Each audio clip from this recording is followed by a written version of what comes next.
Hey there, welcome back to 16 Stops. I'm here with Brandon. What up? And we're really excited again to come back with another episode. We've had a blast so far, and the response and the community has just been so supportive and engaging. So we've been really appreciative of that. We've had a lot of new subscribers already and a lot of views on the videos, and we're just really excited. It gives us even more momentum and more enthusiasm to get going. So today we're going to talk about Are YouTubers Pro? And man, we have so much to talk about with this. So This is going to get interesting, I think. Absolutely. And I think there's going to be a little bit in this episode for everyone, because coming at it from, people that do professional videography work outside of YouTube, YouTubers, then also people that watch YouTube, and the opinions about all that stuff. And that's kind of what we're going to get into today.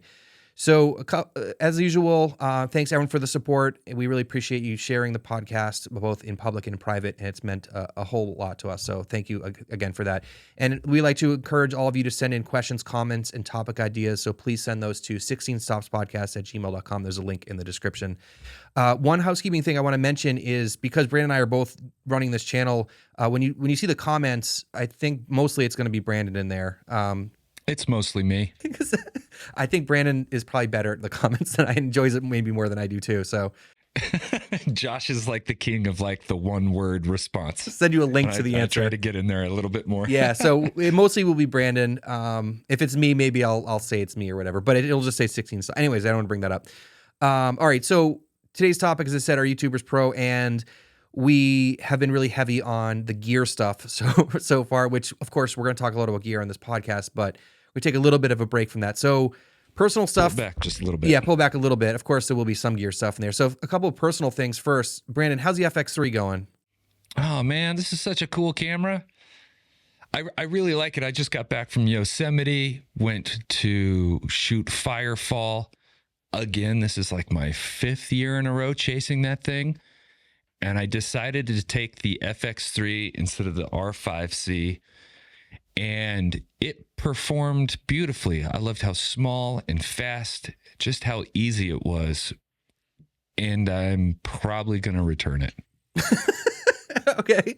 Maybe we'll have to make an episode about the FX3 or something in particular, because obviously I have a lot of thoughts on it, and I'm still using it for quite a bit. So yeah, I'm using it right now. Me too. Okay. So all right. So for me, I did have some gear stuff change recently. I actually wound up returning the Lumix 24-70 f2.8S Pro lens. I did my first impressions video. That lens is beautiful. It's certified by Leica. It's like an awesome lens, but it's so big. It's a behemoth. It is. It's like bigger than the RF zooms, like the RFL zooms. And that's saying something. To your point with the FX3, it's kind of like, I'm having a lot of these thoughts about like size and convenience versus like capability and quality. So I wound up trading it in or returning it, and then I ordered the 24 and the 50. And that's another thing for me is I almost always shoot on zoom, so I'm excited to play around with primes too. Josh with the change. Sometimes he's going to be Zack Snyder in a few weeks. Sometimes putting constraints. Wide open, everything. Yeah, right. I know I have to bring another ND filter. It's too much, man. But I think there's a lot of time having smaller gear just makes you more motivated to go shoot, like it's just less to deal with. I know you're going through that a lot with your stuff. Forgive me, I'm still a little under the weather. Yeah, it would have just caused more stress. This thing was just frictionless, and I really like that. And after this weekend, that whole experience has made me go, like, where do I go from here? Do I sell the Canon gear? I'm even more serious about selling it, but I don't know if diving headfirst right now into the Sony line is the right thing to do right now. I think it's the wrong move short term, but the right move long term, and that's very stressful. It is, but I think there's a lot that is important to think about, convenience and stuff. And I think we'll dive into that in a later podcast. But if you're curious about Canon and Sony, the last 2 episodes are pretty much all about that. So definitely go check that out. All right, so let's do our rumors and news segment that we like to do before we get into the topic. New lens dropped today, which is no surprise to anybody. This rumor's been out for weeks. The Sony 50mm 1.4 GM. No surprise. We need another 50. No, but it's interesting for pricing, and I think it's. Did you see the pricing? $1,300. Is that right? Yes, $1,300. Okay, so that'll be good for. I mean, for me, like, I never wanted to buy the 51.8 because it's like, it's not as nice as I'd like. And the 51.2 is $2,000. So this is kind of a good middle ground if you want to stick with Sony. It is a G Master. I don't know. I didn't watch any of the videos that came out. So I watched Gerald Undone's video. Okay. That was the first thing that came into my Instagram stories. And so I clicked on that. I thought he did an awesome job, and he compared it to the new Sigma 51.4.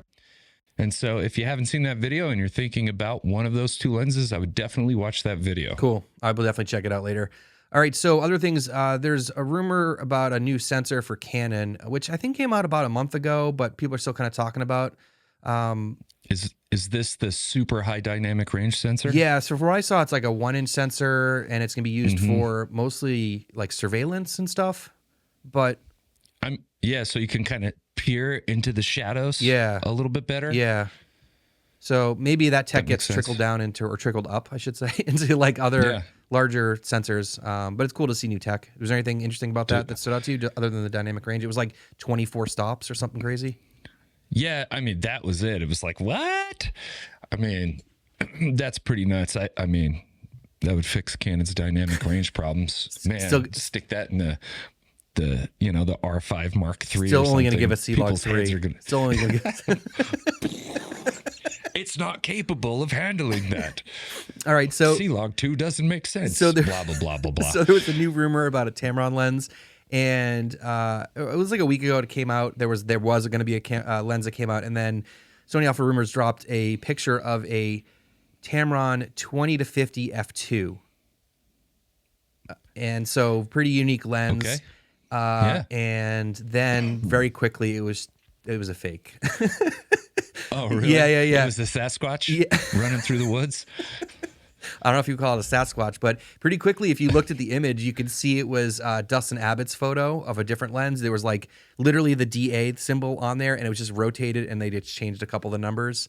So did Sony Rumors do that, or did somebody else that leaked the photo? That's a good question. And so Andrea came out later and said he didn't check it close enough, and he was rushed, and he just put it out. But like, if you look at the two, it's like very clearly where it came from. Naughty. So anyways, it is a rumor site, so keep that in mind. But still, it was like, wait a minute, this is like definitely that photo. Dude, that's funny. Also, well, I'm glad he caught it. Yeah. Also, there's a new Canon camera being rumored, the R9. Did you hear about this, Brandon? What? No, just kidding. Oh God, Josh, you're killing me. Hopefully, I can do that with a straight face. I know that's more your style. Anyways, there's a there's a bunch of new Sony lenses coming out that are rumored. Sigma lenses. They're first going to be for E and L mount. So if you're not familiar with the contemporary prime set, there's like a 24 comes in an f2 and a 3.5. There's a 35, 45, 65, and 90. They're small. They're like all metal construction. They're really cool lenses. I've actually thought about picking up a couple of those. But they're going to be coming out with two more. One is a 17 f4, which is really cool because it's only going to be 220 or 225 grams.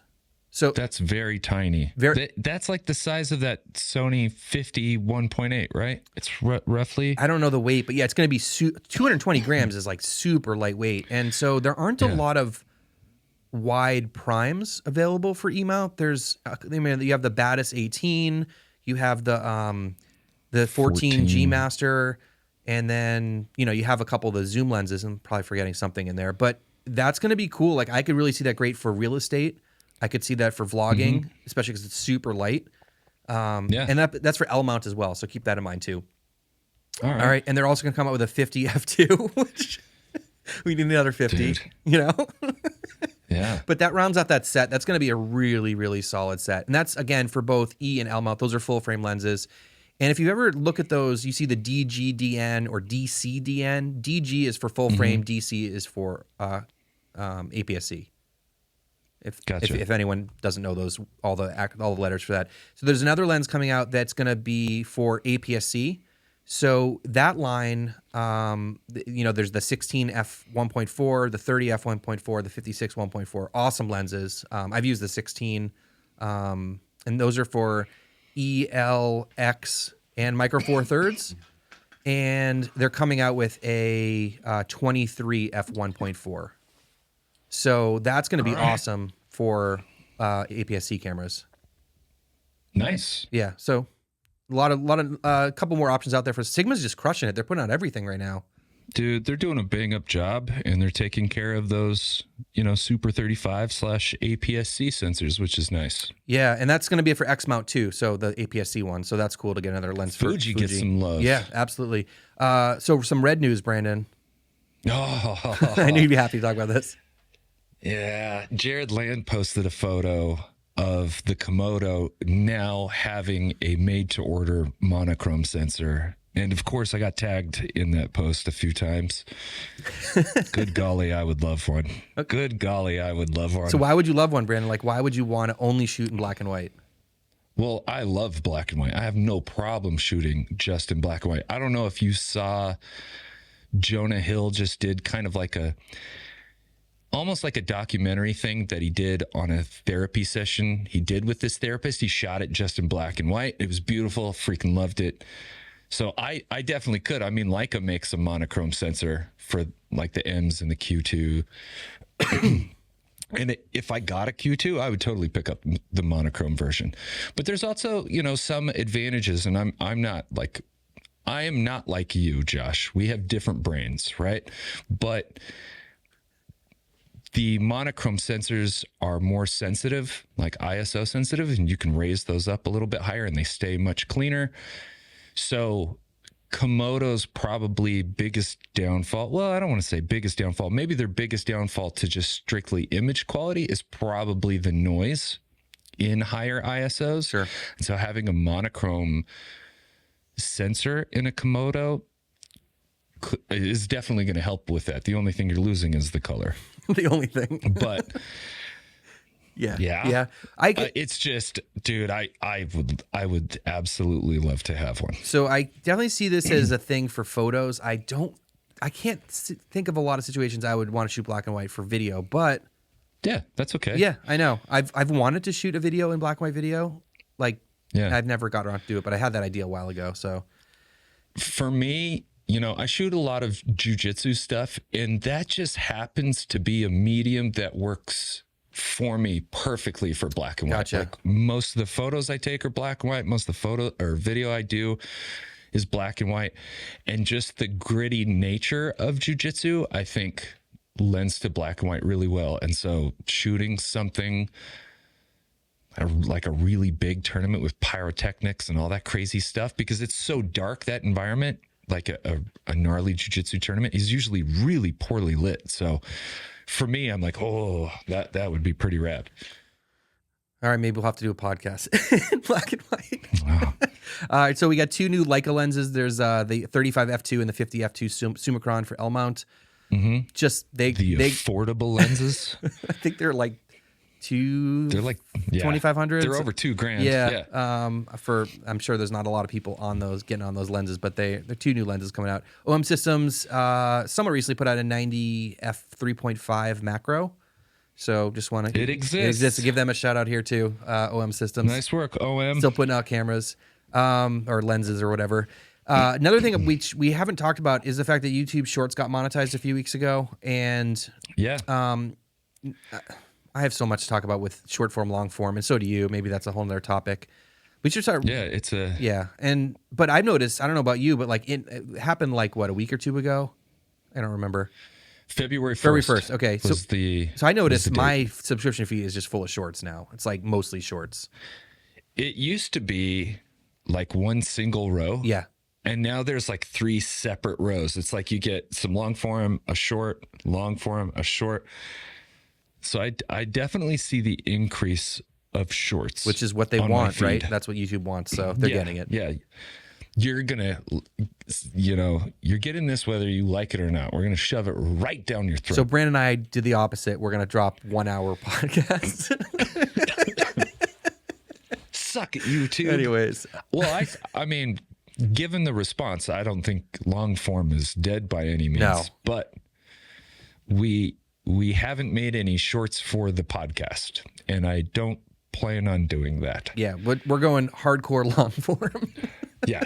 These are going to be 6-hour podcasts in the next few weeks. All right, we're going to have to start resting up. Lots of buckle up, Josh. Lots of milligrams of caffeine. Order a few pizzas. Lots of milligrams of caffeine. This is just hardcore pre-workout with a little bit of airborne. All right, I just got water going on over here right now. All right, let's get on to the let's get on to the topic. Let's talk about what is pro. And so this has come up constantly since I've been on YouTube, I would say. Not just from being on the creator side, but also as someone who's watching. There's always criticism about this. So I just want to have a disclaimer before we get started with this. We're not here to just complain. We really want to try and share some of the common feelings that we hear about and feel from ourselves. Like, I'm not here to talk for other creators, but I do want to say that a lot of the stuff we're going to talk about, I've heard a lot of other creators talk about, if that makes sense. Yeah, and it's one of the reasons, if you've seen me in the comments, like I encourage you to share your viewpoint. Like you watching at home, like I want you to share your viewpoint. I want you to give me some insight as to why you think the way you do, so we can have like a really good discourse on it, right? You don't need to like be critical or anything like that, but just like, hey, why don't you consider YouTubers pro, or why do you do? Can they be both, etc.? Like we want these kind of discussions. Absolutely. And I think this is going to be beneficial for creators, because I think a lot of us feel these criticisms and these feelings. So we want to share those, but I also want to and make everyone else aware of them if you're not on the creator side of it. But also, just explain about some of the stuff that's going on here. So just that big disclaimer up front before we get into it. And so when I think of professional, Brandon, and I'll ask you afterwards, like, okay. I think of professional, first of all, as someone who's getting paid to do something. That's like, to me, that's like the root of it. Like if you're getting paid for something, you're a professional. Do you think that there's some truth to that? Or how do you feel like, independent of what we're going to talk about now, but just a professional in general? Absolutely. Okay. Like getting paid for your work is one of the aspects of being a professional. I think there's more that goes into it than just being paid. As I told you earlier, I get paid for photography and videography that I do outside of YouTube. And by that definition, if we only went with that, then I would be a pro. In no way do I consider myself a pro in either one of those fields. So I think there's some nuance to it. Okay. Why do you not consider yourself a pro then? If you're getting like, you don't think you're as good as some of the other people that are doing it? Like, what's the reason, do you think? For sure. I think some people would think of me that way. But I don't. I'm way more critical than anybody else is of my work. And I don't think I've learned enough, and I'm not proficient enough. My skills in many areas aren't to where they should be for myself to consider me a pro. Brandon, when you meet someone and they say, "What do you do for a living?" What do you say? Oh God, this is the worst question in the history of freaking questions. Can I give you a quick story? Yeah. So my wife is an author, and she's quite good at her job. She's a 7-time New York Times bestselling author, and I did a tour with her for a new book. And because of what she does, she also knows a lot of people that are very successful. Like she's very successful. And I was doing all of the tour photography for her. And one night we went to a restaurant at like 10 o'clock, some small janky restaurant in some small California town. I can't even remember what. And we went with my buddy Todd, who's a professional trainer, like physical trainer. He trains like celebrities. And we walk into this restaurant, and I shit you not, she sees 3 people sitting over in the corner. She knows every one of them. One of them is an author who wrote Born to Run, which was an absolutely amazing book. 2 people ordering happen to be people she knows, and one of them is like the dietitian for the world's like biggest celebrities, and the other one was a trainer for those same celebrities. And immediately me going, okay, am I a trainer? Am I a YouTuber? Am I a photographer? And everybody starts going down the list as to what they do, like, because I'm the only one they don't know. They're introducing themselves, and the lady that was like a dietitian, super nice, she was like, what do you do? And I went, I like turtles. Like the meme kid. I don't know if you remember the Turtles kid. No.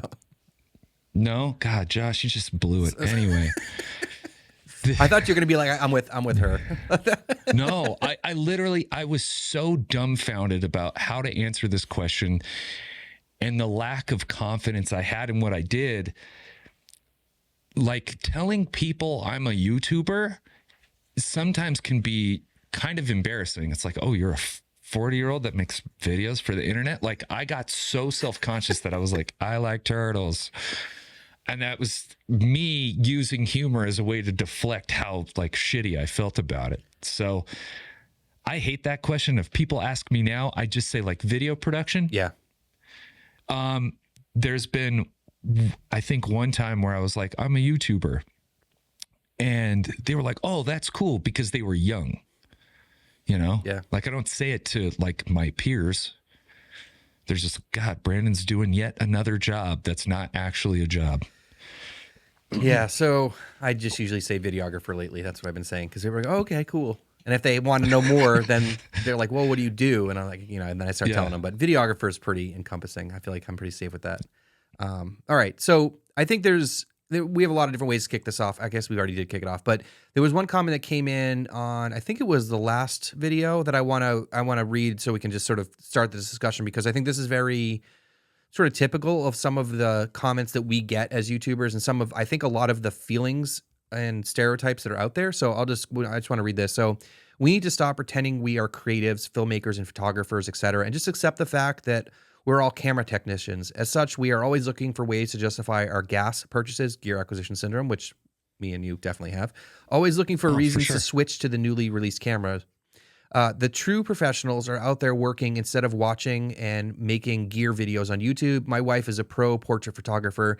She has been shooting a 5D4 and 3 lenses since 2016, and every time I try to get her to switch to a modern mirrorless system, she says her gear works perfectly and only switches if it breaks. So, you want me to? Yeah. Start it off, Brandon. I mean, there's a massive hole in that logic. Just because you or your wife or some other pro has decided to die with their camera system and doesn't need to update, doesn't mean somebody else does, right? Like, there's somebody out there, pro or not, that is actually looking to update. And so telling us like to not make content because your wife doesn't fit the bill is pretty myopic, honestly. And also, he's specifically talking about gear, like gear reviews. Like, it's a gear review. It doesn't need to be a Hollywood big blockbuster film. It's a camera review. And if you're judging it against that, like, are you delusional? All right, so I don't know. Yeah, so there's one thing about the switching of the gear, which I do want to get to later, but I think the main thing is that a lot of times people look at the gear reviews or people talking about camera techniques or filmmaking or, some of the stuff that I make, some of the stuff that you've made a little bit of, or a lot of the stuff that we watch, people then say, well, let me see your work. Like, you know what I mean? Like, let me see your work. Or you just talk about cameras. Do you actually use them for everything? You know what I mean? I think that criticism is often out there. And I want to give a shout out to Tom Buck because it was in an old podcast or a video. And he was like, yeah, you're looking at my work. Like, you're watching me use cameras for a living. Like, this is me creating content. This is my work. So there's some truth to that too. And, for like someone like Tom, who was in education for a decade, like, he's like, I can't share a lot of the projects I was working on. They're all like kids and stuff. Like, I can't do that. Yeah. And so we're all using, I shouldn't say we all, but like me and you, we're using this gear to create content and making money from it. So are people looking for us to be making movies on the side? You know what I mean? Like, I don't understand. It's like there is either a YouTuber or their only definition of a pro is the person that shoots like commercials or like the big stuff. I don't get how we've like somehow lost the in between, and this whole idea of like, hey, you're pretending to be creative is also kind of like a joke. Like, I'm not pretending, I am. This is what I do. And I don't do a lot of gear reviews, but when I do them, I want them to be like super entertaining. But that doesn't mean that the person that makes a gear review that's like you, Josh, like we're wired differently. Like the level of detail that you go into what you make is obscene. I've tried it once and I was like, this is way too freaking hard. Like how do you do all of this and not lose your shit and just throw stuff against a wall? I don't know, but we need both of those things. You know what I'm saying? Yeah, and I also look at how you will drive 3 hours to get one shot, and I'm like, you're crazy, Brandon. Like, just get this video done. So to that point, like our creative process is different, and I don't think that you could say that people are doing gear reviews are not creative. Like we are creating things. Like that's the whole point is we're creating videos. So there is a creative process that goes into that. If it's just, you know, how you're going to tell the story, how you're going to display things, how you're going to color grade it, how are you going to edit it. Like there's a lot of creativity that goes into all that. It's funny because you would look at that and you go, maybe that isn't creative, but watch all the reviews that suck that are the same type of review. Like you might get a minute into it and be like, nah, this is boring.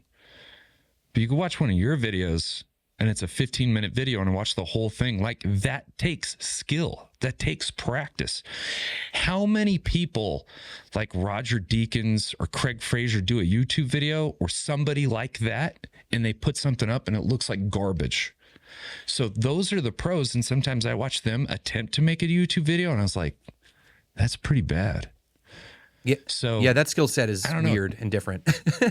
Yeah. And I think that's the whole point is like, if your only definition is somebody that works all the time and they're a pro, sure. But we could argue like, hey, what about Machado? What about Gervitz? They are people that are absolutely pros that use this platform all the time. I mean, like Gervitz literally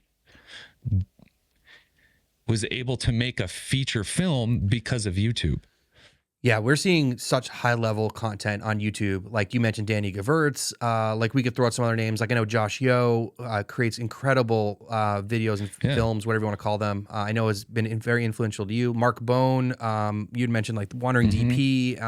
You know, there's so much. GXH, yeah, exactly. And, you know, we could even throw like Peter McKinnon in there as well. And, you know, all the other people that have been making content on YouTube that are just at a completely different level, because over the years, like YouTube has changed, and maybe it's just like old heads drastically talking about YouTube from 15 years ago. I mean, what started with like cat videos and, you know, like tutorials on like places to fix your dishwasher, and that stuff still is on YouTube. Don't get me wrong. But it has become a place where there's like, you can post legitimately high quality videos, documentaries, short films. And it's very different, but there's also the whole entertainment side of YouTube. I mean, there's so many aspects of it. And I know. Oh, no, sorry, go ahead. No.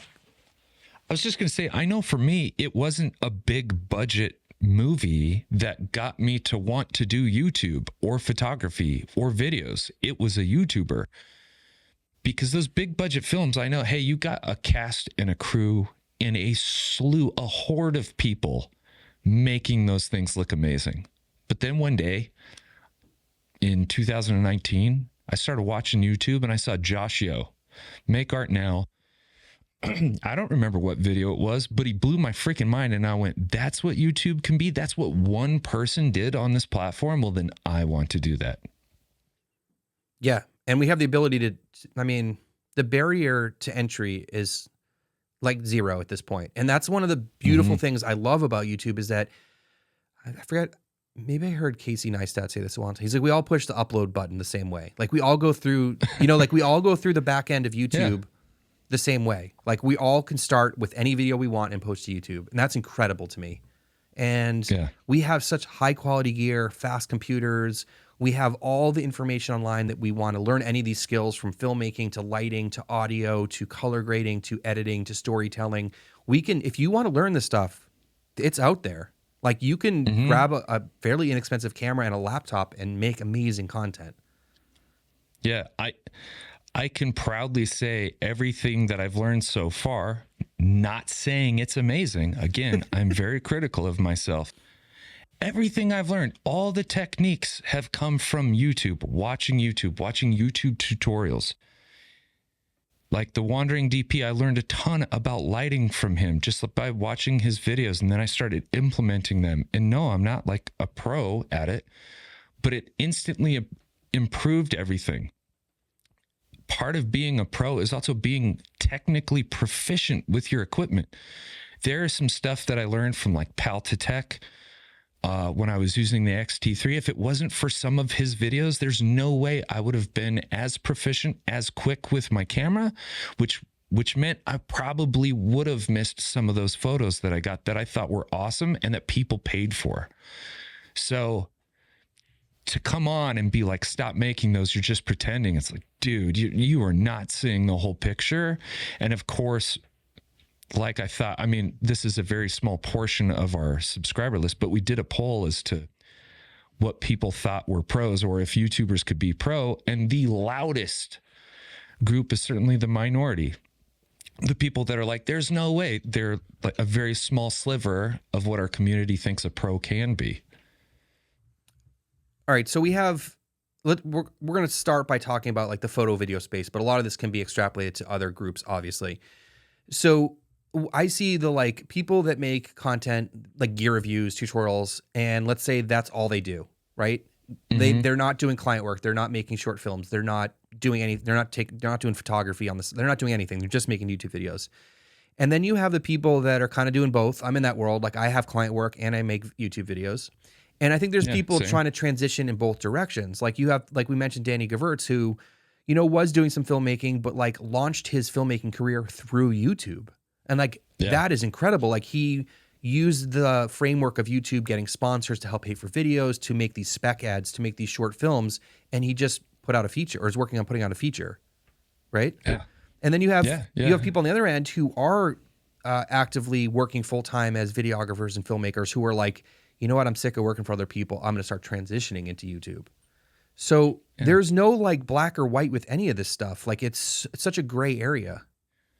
Putting people into one of two buckets is, as I said before, myopic, and it doesn't lead to any sort of like productive discourse. All right. YouTube has so much more nuance than it's just you're a pro or you're a YouTuber. Okay. And so I want to take this a step further. Like, is this just in the photo video space? Like do you see this in, let's say, fitness, for example?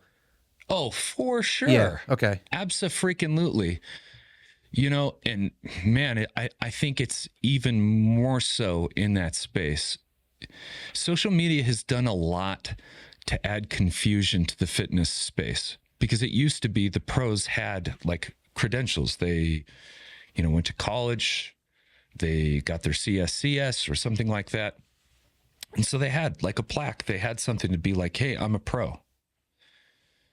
Now with social media, YouTube, somebody that just looks great already has like social proof. It's like, oh, you look great, so you obviously know what you're talking about. And sometimes that's the case, but oftentimes it's not. There's a lot of misinformation out there. And so you're very confused. You're like, well, how can I trust you? And so like when I make a video,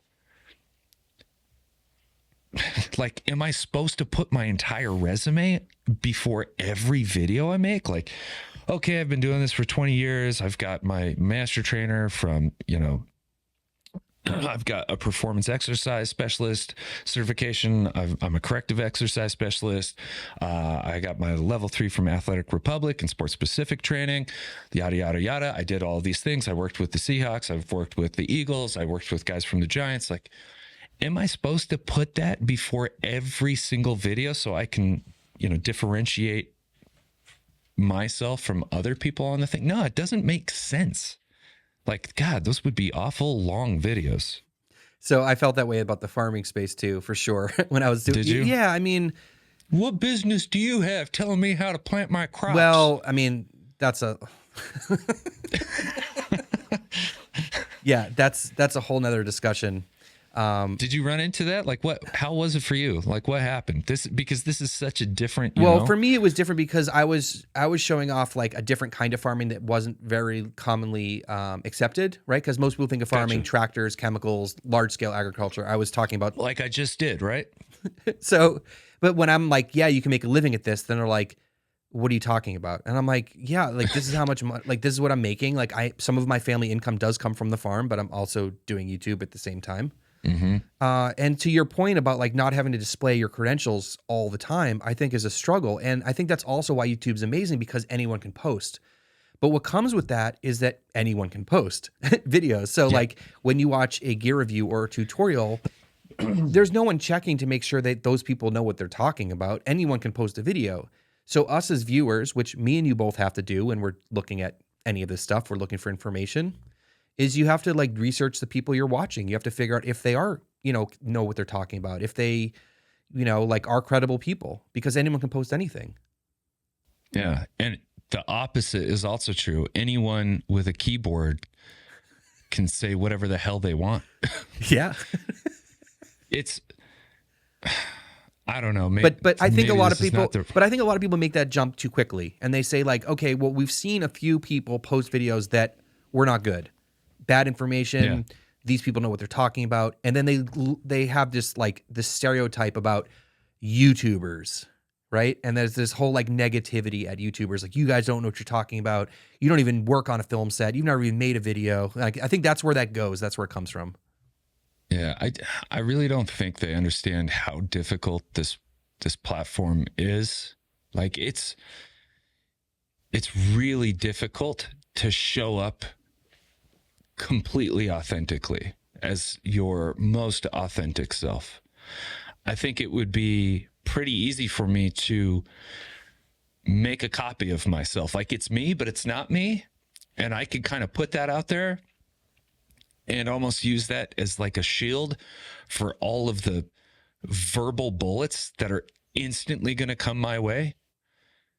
And I would be okay. I would be left unscathed because it's not really me. But to show up and put something out there knowing I've already told you, like, I'm not a pro, but here's a thing I've been working on that means a ton to me. To put that out there, knowing full well that in complete anonymity, you can say whatever the hell you want to say.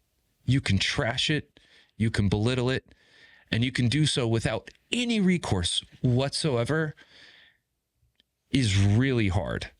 And it's usually coming from the person that has no work of their own to also put out there so that we're on a level playing field, right? It's that man in the stadium type of thing. I can't remember the exact quote, but I just think the people that are jumping to that line, that are just like your stuff is garbage, is just like, it's lazy, it's unimaginative, and you're kind of like a coward because you don't have a way for me to be like, why aren't we on an even keel here? And as a YouTuber, you know that, like, you're going, I know the risks, I know how difficult this is, and I'm going to continue to do it. If you are an artist of any sort, there's some vulnerability in it, right? Because you're creating something, and most artists want to show off their work. They want to be recognized. They want to share it with people. That's why people create things, right? And so, well, it's some of the reasons people create things. I shouldn't say that's the only reason. Yeah, but yeah, one of. Yeah. So like for Brandon and I, who are making YouTube videos, we post a video, and I've told you this several times, Brandon, like offline, like you really put yourself in your videos. Like your vulnerability and honesty is like, I'm not saying I'm dishonest in my videos, but you like share a lot of personal things in your videos, much more than I do. Me personally? Yeah. And so that's even harder, I think, when you get those sort of comments, when you realize how much you actually are pouring into these videos. It is difficult. And I'm not saying what you do isn't difficult, because believe you me, we've both seen the amount of ludicrous comments you get just tearing you down. For somebody like me, like, my creativity is interlinked with my worth and with my self-image, with my emotional intelligence.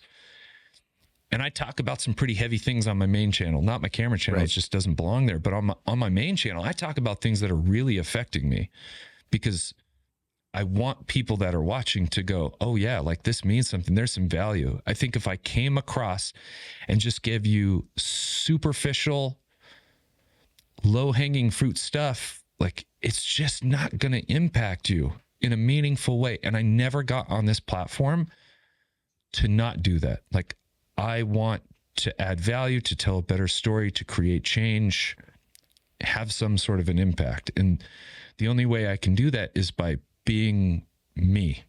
I think essentially that's what people always ask about, like being successful on YouTube. It's like, just be you, because no one else can be you. You are you.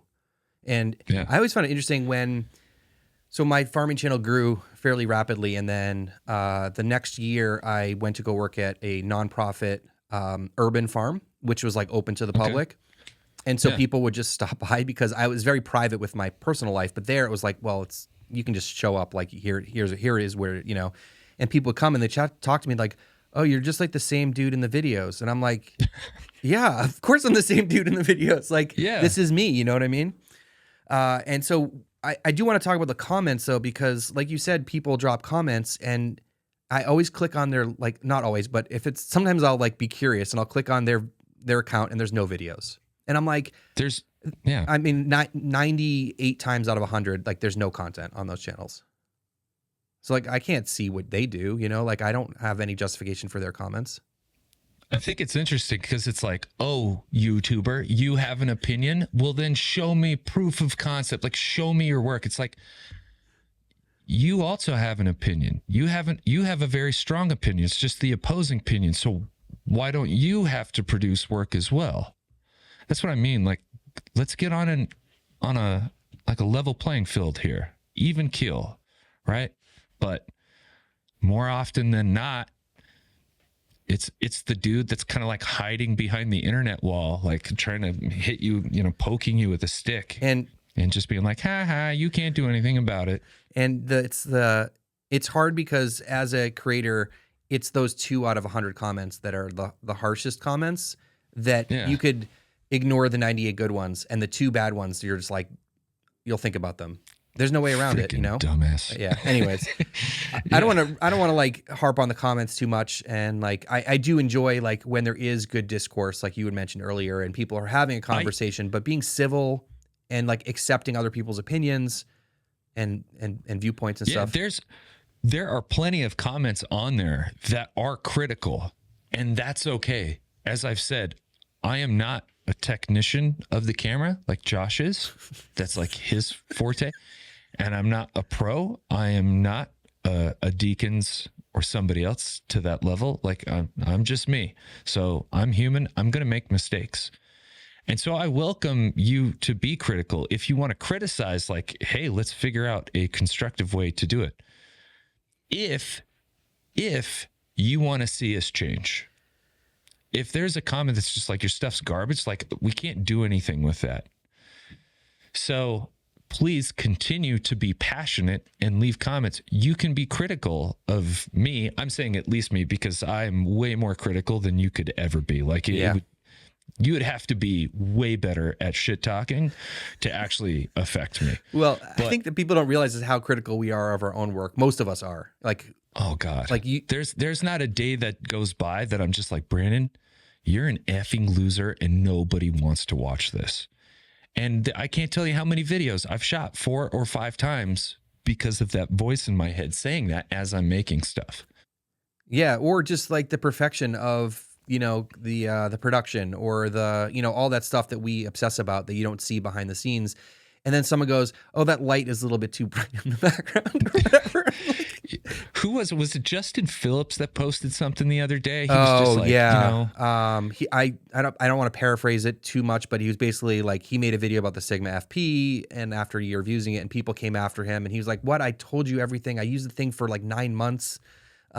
This isn't like I use this camera. Like, this is my experience, and people are just coming after him. And I'm like, and yeah, shout out to Justin. He's got a very cool channel.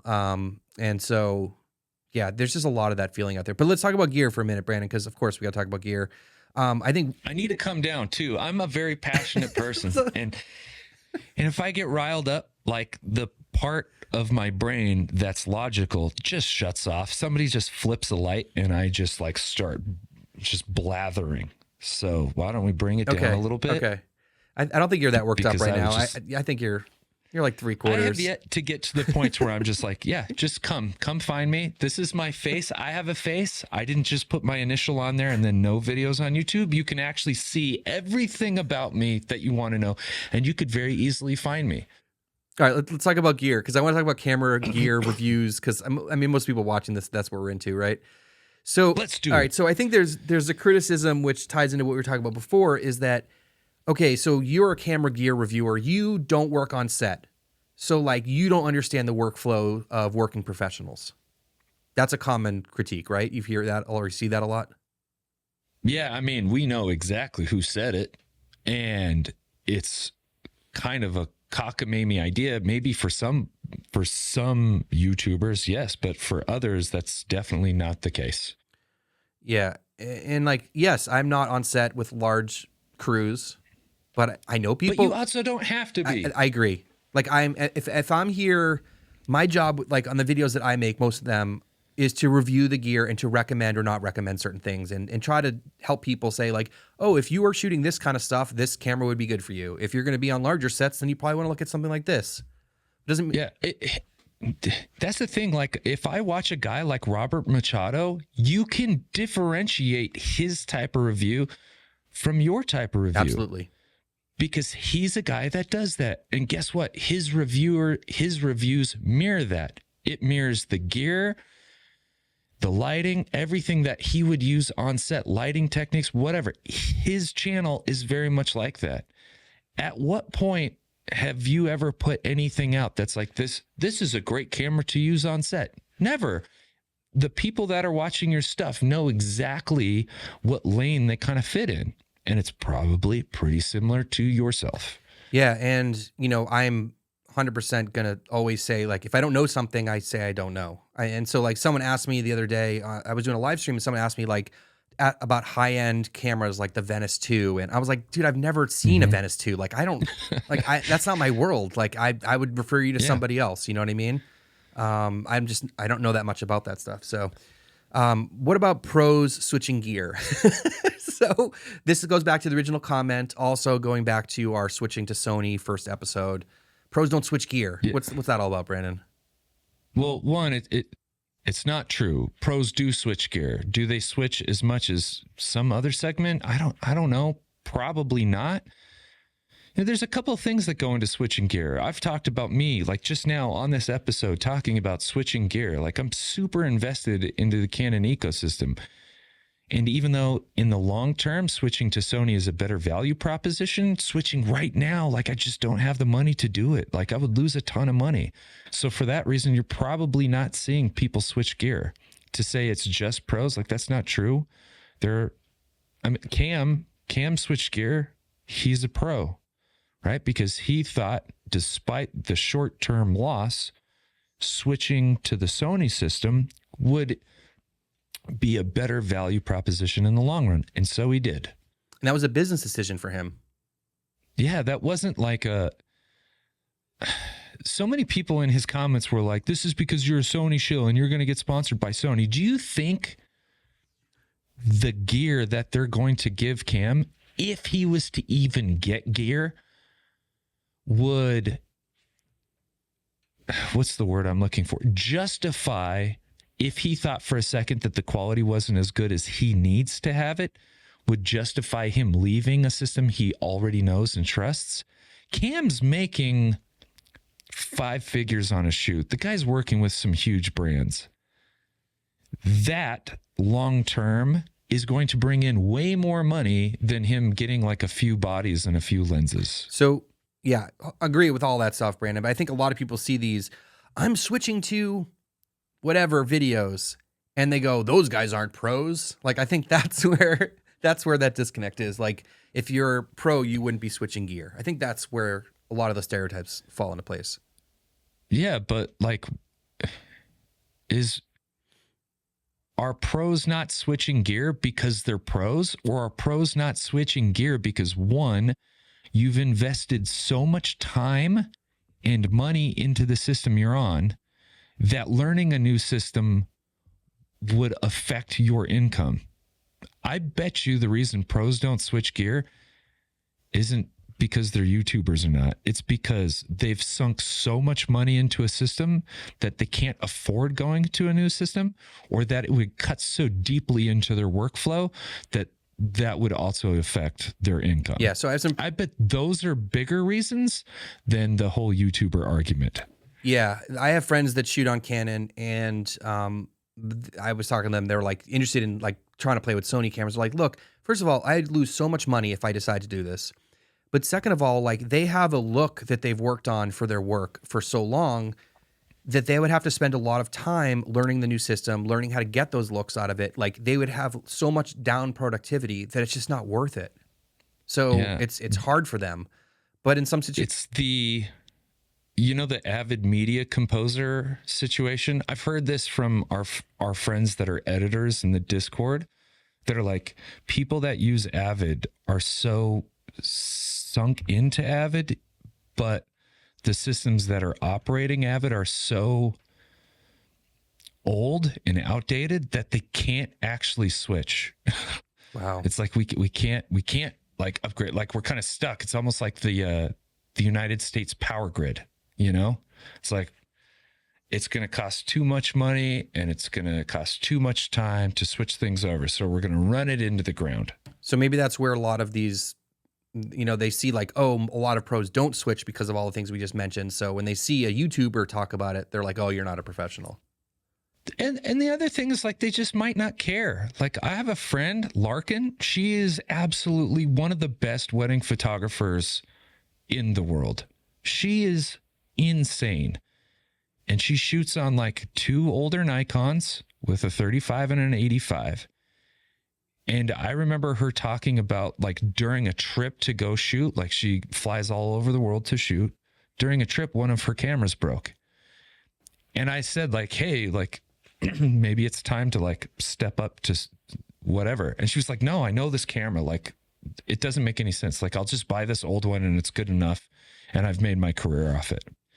So she just like, she didn't care. She was like, that's cool that there's better stuff out there. And she acknowledged that there's better stuff out there, but she was totally satisfied with what she had. But there's a lot of creators that enjoy using the newest tech and can give them a slightly better image or better workflow or something. And so they do take advantage of those things.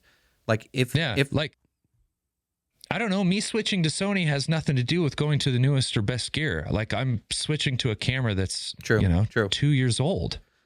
True. From this thing, all right, which just came out. All right, let's talk about being a professional YouTuber for a minute.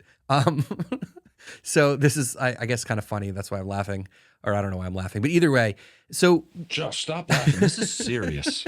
This is so serious. So let's talk about being a pro YouTuber, because like we're sitting here in our home studios and like, we're trying to make this and sound as good as possible. But how pro do we need to be? You know what I mean? Like, as pro as you want to be. Okay, that's a great answer. But people get critical about all this stuff, Yeah, like I've said multiple times already, I'm not a pro. But at some point in my life, I would love to make something really cool. Whether that's just like a really cool commercial or be a part of like a big budget movie, I would love to get there. And the YouTube is my practice. These are my reps, and I have to get these reps in. So for me, like I haze the effing room. You're like, what are you doing? I'm like, well, I'm hazing because it looks rad. Like, like I 3 different lenses, and I went with this one because I like the look over the other 2. And I chose this camera because it was full frame, and I didn't want to go with my C70 because there was some audio, like all of this stuff, like I worry about. So one thing also is that I feel like being a YouTuber for now 4 years, I think I started my other channel almost 4 years ago, has really helped me in my non-YouTube work. I don't know if you've seen this as well, but for me, I'll just speak on myself first. Like I am so efficient at getting projects done because when you're doing YouTube, it's about getting it done. Like, yes, you could spend more time, but most of us are trying to crank out as much content as we can in a given time period. Mm-hmm. So when I'm talking to a client and I'm like, yeah, I'll get this back to you in like 2 days. They're like, oh, I thought this would take a month. I was like, no, man, I'm doing YouTube. Let's go. We crank this out. So a lot of that workflow efficiency stuff has really affected my non-YouTube work as well, which I didn't even see that coming, but it really helps. Have you seen any of that stuff like go over to your other stuff? Absolutely. I think people are finding me more and more on YouTube and now asking me to do outside of YouTube, like pro work because of YouTube. Yeah. But this is what I meant by there's so much more nuance to what makes a pro YouTuber or someone pro than just money. You know what I mean? Like there is a proficiency with their equipment. There's a proficiency with how they spend their time, how they negotiate, like how they're perceived, all sorts of stuff, like just their basic skill, like what can they pull off? So yeah, and the reps I think is so crucial because that's one thing I learned quickly with making 2 videos a week for 4 years or whatever, is you get to make a video every couple of days. Like you get to plan, shoot, edit, and produce like a whole video, like every couple of days or every week or every month or whatever your schedule looks like. Like you get so much practice in. It's like amazing. Yeah. How many freelancers are doing that? And you get to experiment because you're making whatever you want. So like there's some days I'm like, I'm going to try this new lens. I'm going to try this new camera. I'm going to try to shoot in a completely different way. I'm going to shoot in black and white next week. I can do that. You know, like we get to play with everything. Yeah. Like I said, I was thankfully a pro in another thing, in a sport. And you could tell the pros apart from the non-pros based on not just skill, but work ethic. Yes. The thing that really separated them was work ethic. And I got to train with Olympians and the best of the best. And their work ethic, their schedule, the way they took care of their body was vastly different than just your run-of-the-mill hopeful volleyball player. I noticed that when interacting with other creators, like if I'm going to like collaborate, the guys that are like just amazed, they're just like, yep, I got this for you. Like what frame rate do you need? Like how long do you want it? Like, you know, whatever it is, it's like, oh, we're going to get on, like, do you need me to record this way? Or what are the, you know, those are the pros, you know, these are the guys that do this every day and are really talented and skilled with all the things that they need to use to get the job done. It's hard for me. I don't know about for you, but I'm almost 41 and I'm trying to be pro. I'm trying to acquire these skills. And I look at guys like Dave Mays or Griffin Conway, and they're putting out like requests for work, for help. And I go, I want to do that. I am willing to drive. I'm willing to fly. You don't need to pay me. I just want to learn. Like, and sometimes they're like, oh, that's kind of weird. I'm like, why is that weird? I just want to acquire this because I was lucky enough to shoot some BTS for Dave Mays. And I could very clearly see that he was on a different level just because of his preparation, work ethic, how meticulous he was with everything, so much foresight that went into all these different shoots. I was like, crap, man, like I'm okay, but Dave's on a different level and I want to get to that level. All right. So we've talked a little bit about how this affects us, right? The like, you know, like and one thing I do say, all right, let me talk about there's a couple things I want to say about like this whole discussion here as we try to sort of wrap this up. The whole idea about like, show me your work outside of like the videos kind of for a while was like, when I was running my channel was like, well, I have the whole farming channel. Like you want to see what I can do, go check it out. There's over 300 videos there. There's documentaries, there's interviews, there's tutorials, there's vlogs. Like you can see all my work. And then since I've stopped farming and posting content on there, I've kind of felt like I do need to do something else. And I don't know how much of it is from like the pressure of like, oh, what else are you doing? Or also like, I have seeked that out for financial gain, obviously for doing client work, but also for creativity because I'm shooting stuff now that's different than the normal stuff I shoot. So it's nice to like have other things going on. And that's kind of motivated me as well because I didn't want to just sit here and like make the same videos over and over again. Yeah, it gets it gets boring. And that's another sign of being a pro. Like, you want to challenge yourself. You don't want to be stagnant. Yeah. All right. So go ahead. Yeah, go ahead. Oh, I was going to say, what do you think YouTubers are doing wrong? What are YouTubers doing wrong? I mean, it depends on the YouTuber, but I would say when I watch YouTube and I feel like this didn't come off the way it probably could have come off, it's very rarely in a technical setting, because I know that it's hard. Like, this is hard. Like, being good on YouTube from a production value standpoint, from a storytelling standpoint, like, it's really hard. Where I see people going wrong is maybe not being authentic enough, doing surface level stuff, or, and we talked about this before, only saying the nice stuff, right? Yeah. Like, especially if you're a reviewer, if you got some sort of review and you're like, this kind of feels forced. Like, did you sign an agreement that you wouldn't say anything bad, that you would talk about things in a very specific, like, shining light type of way? When I see a YouTuber like doing something wrong, that's how I would categorize it. But like, I'm not going to go on to somebody's be like, your composition sucks here, bro. Yeah. Like, your audio quality is like really garbage, because I've been there. Like, I've made those mistakes, and I know the peanut gallery is absolutely going to tell him. So it doesn't do me any good to come in and tell him about that. Yeah, absolutely. Yeah, it's never like, I never get mad about someone's like audio being screwed up or they're not lit right. Yeah. Like, that doesn't bother me. It's always about like, were you authentic? Were you honest? Were you like providing value, that sort of thing. That's what bothers me. And I think we got to get more back to that. But any other closing thoughts before we wrap this up? We have a couple questions that I wanted to hit on. No, I think at the end of the day, we have this discussion and it's good therapy for us. Maybe it's really motivating and inspiring for other people that are doing YouTube, that are creators and that are going through the same types of, issues with the community, being called out, whatever it may be. I think it's going to be good for them.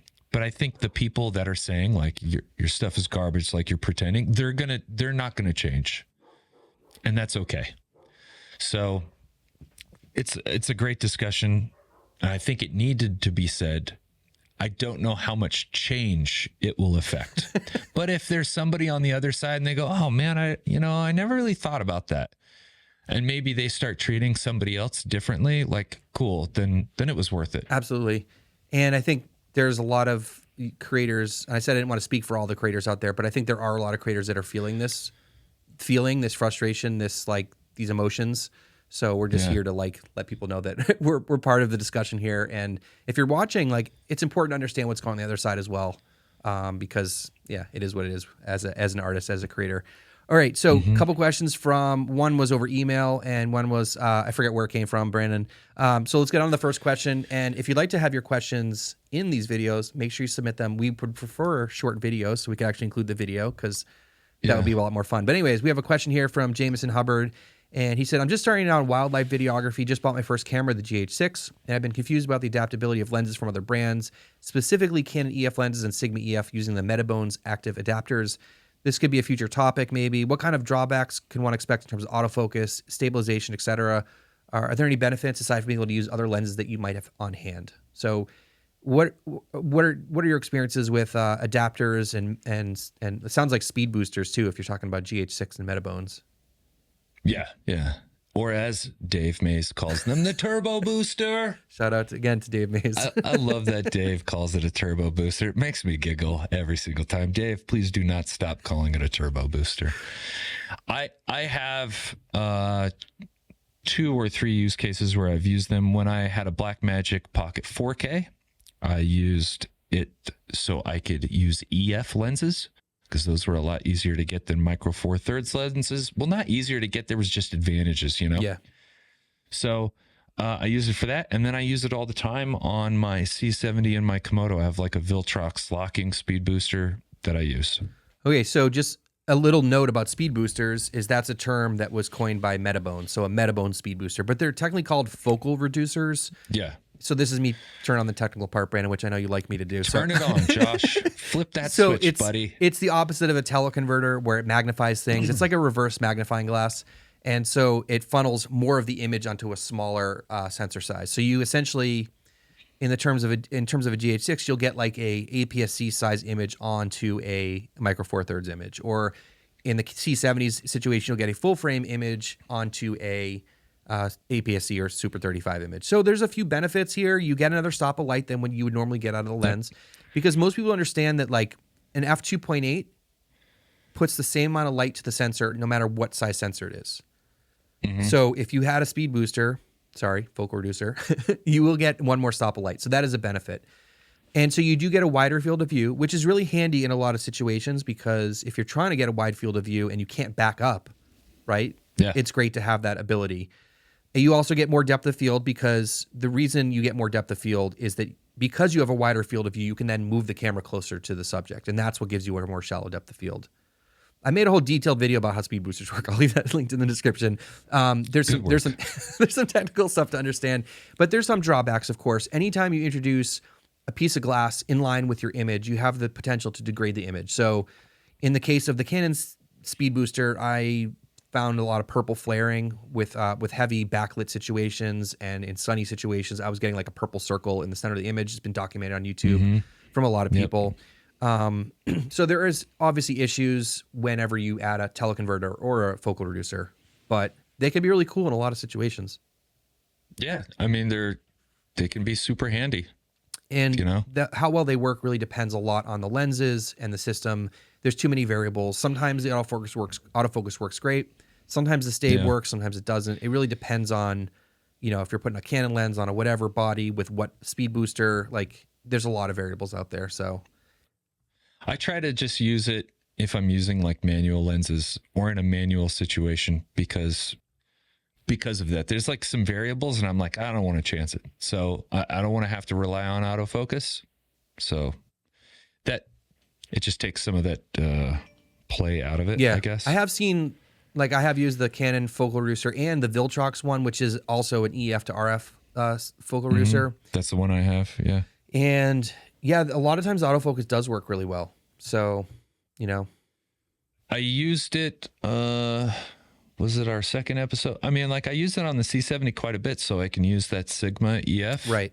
That 28, and it's great. The only problem is the focus motors are... That's the lens. Pretty... I was going to say, that's the lens. It's not so I haven't had any focus issues. I haven't had anything like that. And I'm either using them in a very dark environment or a studio. So I don't run into some of those flaring issues like you've had. Right. And then the adapters that are not like focal reducers or speed boosters or whatever, I'm using right now the Sigma MC11 because I'm using the EF 28 millimeter lens, the Sigma lens on a Sony camera.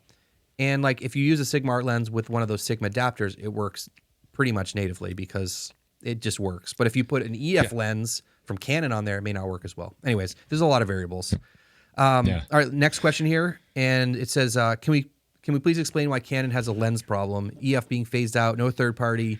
It's just about how many lenses do I need. It's about options and price and focal lengths. Why Sony doesn't need a new mount, and why they don't have a lensing problem? I know we kind of talked about this a lot, but we can try to answer this person's question. Yeah, this was something we got a lot after the second episode.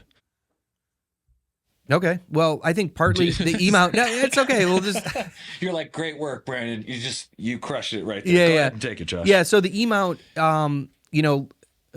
luckily the E-mount was started well before, let's say, the RF mount, right? Because we're talking about Canon and Sony here. So that was designed as a mirrorless camera mount. Now the E-mount is great because it's been out for so long. There's tons of third-party options. Sony's had a decade, or I don't know exactly when it came out, but let's say roughly a decade of producing E-mount lenses. So there's a lot of options out there. Yeah. But it is a little bit limiting. There's some criticism about the E-mount that it's not large enough to accommodate more sensor stabilization, or until the 51.2 came out, no one thought that they could produce a 1.2 lens, and they did. So, the RF mount is probably better for those reasons, that it's larger, but it's newer, and they haven't produced enough lenses, and they're not letting other people make autofocus lenses. So, That's kind of that's the issue. That really crushes the options. Because lenses aren't easy to make. They take a while. So if you say, hey, everybody else that's chipping in, like you can't chip in anymore, then it's, ugh. Yeah, like it gets tight. Like all those Sigma lenses we talked about earlier on in the video, like if they just were allowed to use those for RF, they probably could adapt those and put RF mounts on them pretty easily because they're all mirrorless lenses, but Canon will let them. Yeah, one comment we got was like, how many lenses do you need? And it's like, it's not necessarily the amount of lenses. It's like, I want an option of focal length, but third parties make cheaper options. And so as like a value proposition, it would be nice to have others. Like if the only thing I've got right now is the cheapest Canon RF glass or the crazy expensive L series, like there's nothing in between. So when we said they have a lens problem, this is specifically the lens problem. All right, cool. Well, Brandon, hopefully we got everything out that we wanted to do to talk about pro YouTubers. I think so. I think so. Okay. Well, I'm pretty sure. Let us know down in the comments what you think, and make sure you put out some nice comments out to the YouTubers that you enjoy watching because it goes a long way. So that's all I have to say. It definitely does. All right, guys. Thanks so much for watching, and we'll see you next week. Peace.